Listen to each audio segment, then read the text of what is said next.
Hello everyone. So this session, let's jump to physics. Um, let's start a part of the accelerator and the speed, and we know that is a very basic conception of the speed, right? Of and the accelerator, and I will not start it very basic, but you see here, dv equals to a times dt. You maybe understand, you maybe you don't understand. A is accelerator, v is what? Speed. So you can divide it by dt on both sides. So it's dv divided by dt equals to a. That's exactly the accelerator's definition, right? Accelerator is calculated by definition by change of the speed, right? It's not by exact speed, but the change of the speed. Okay. So the second one, I make this integration or differential integration. So you can see here, since they are the what? This equal, so definitely they can integration by both sides, right? So that's no problem. And then you can get what? V equals to AT plus C. So C here is a constant, okay? And the V here is a speed. If the speed start from 0, then the final speed will be 80. It depends on the time and the accelerator, right? Okay. You might have asked question if they have the speed always constant. Like I'm running, like every minute I run, every minute I run 200 per minute, constant do that. Then if I have any accelerator for that, I say no, right? No accelerator because you don't have change of the speed. So okay. And then let's go to this one. Dx equals to x here is the distance. X here is the distance is equals to v0. V0 is the start start speed, and dt and integral plus a integral t. What's that mean? Is that so the distance depends on the how many times is spent times the first speed and plus the accelerator times the change of speed, right? So when you solve this one, you get a distance equals to v0 t plus 1/2. 1/2 is 1/2. Why is 1/2 is here? Because this is t. When you integrate this one, come back reverse, so it's t squared over 2, right? That's it. So plus c. So every time when you solve the integration, then we'll have a c come here. C sometimes is necessarily needed. It's a constant. Okay. Sometimes you don't need that one. Here we don't need that one. Okay. Now come to the free fall acceleration. Here exactly the in fact we call g. Okay. G also can go gravity.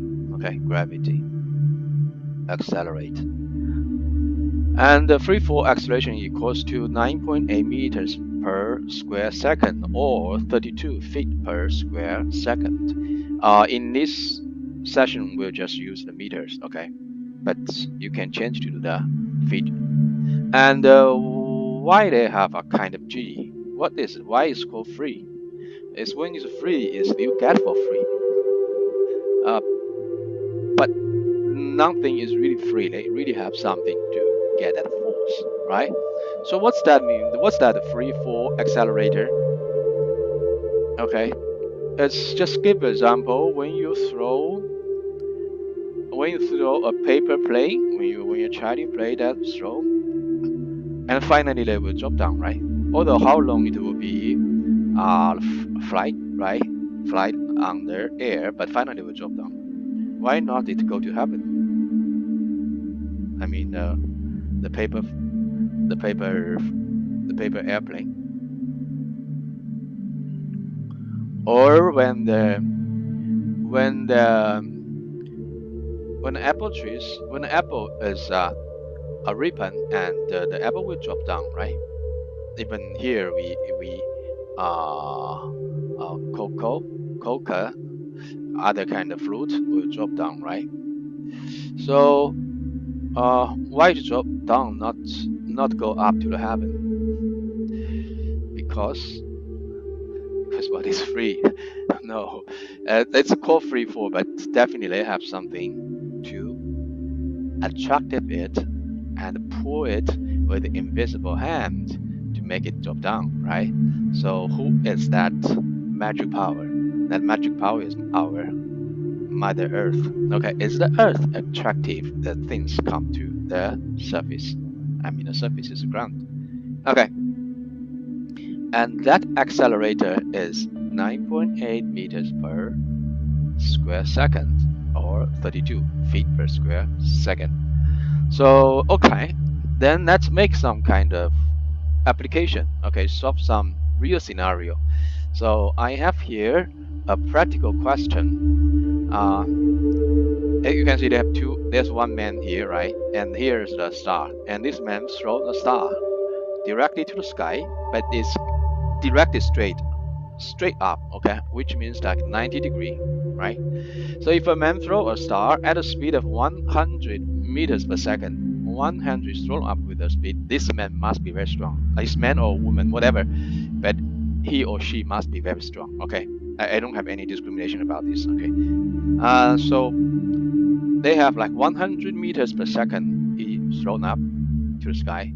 And the question is how far the star will go up. So they ask for the distance of height, right? They ask for this one, how far it will go if you're thrown up, right? And then the second question is, from the man start to throw the star until the star finally will drop down to the man's hand, how long it takes? If it is thrown up, you spend time at T1 and drop down T2, then they ask you T1 plus T2, right? That's the question. When you thrown up, why it drop down? It's because of the G, right? Gravity. It's accelerated by the Earth, right? So this is two simple questions. Okay, and the T1 should be equal to T2 if without the air resistance, right?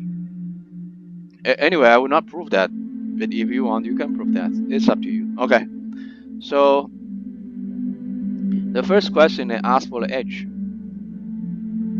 here, right? How far it will go. Edge here, in fact, we already have the formula here, right? Edge equals to what? V0 t. V0 we already have, right? V0 t plus 1/2 what? A t square. Am I right? So here we have V0 and we have A, right? And we ask for H, but we don't know T, right? So we cannot solve this one, right? But think about that here, right? Okay, that's here. The start speed is V0. Let me write in here. The final point, the stop point is V1, right? So definitely we know the V1 is 0, right? If they still have speed, they should go up, right?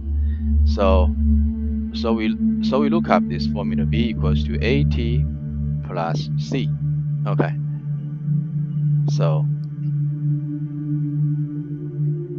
V1 equals to V0 plus this C is what?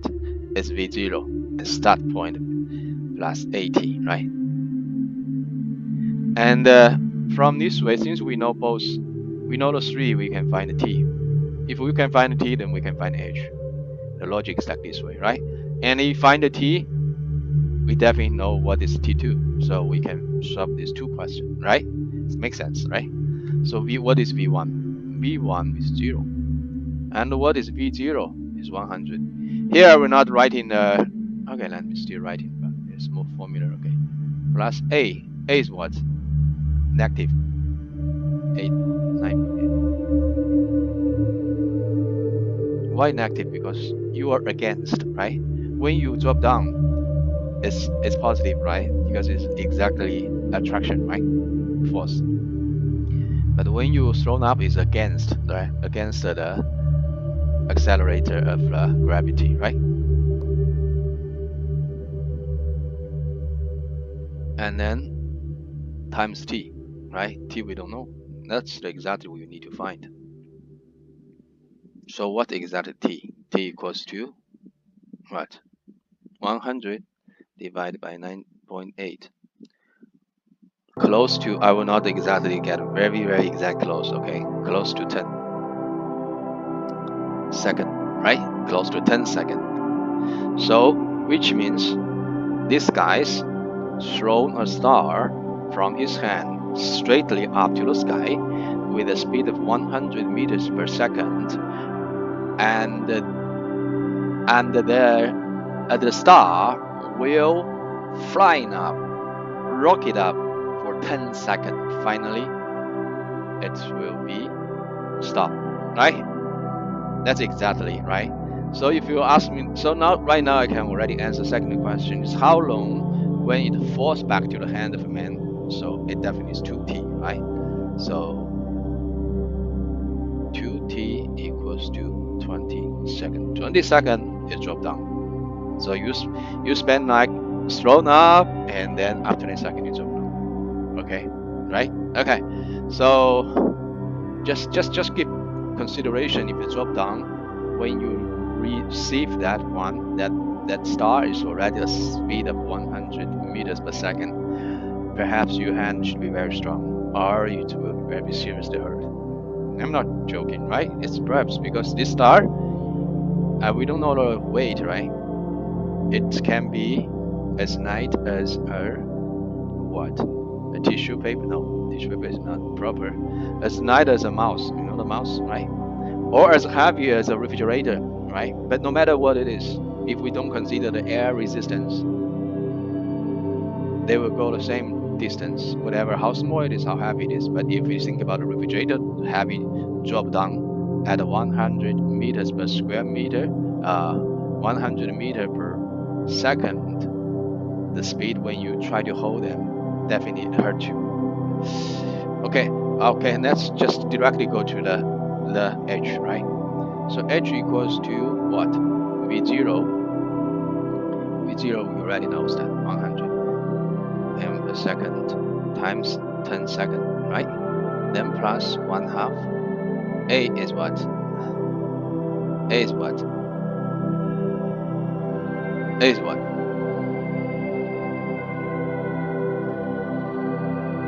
A negative, right? 9.8, right? This.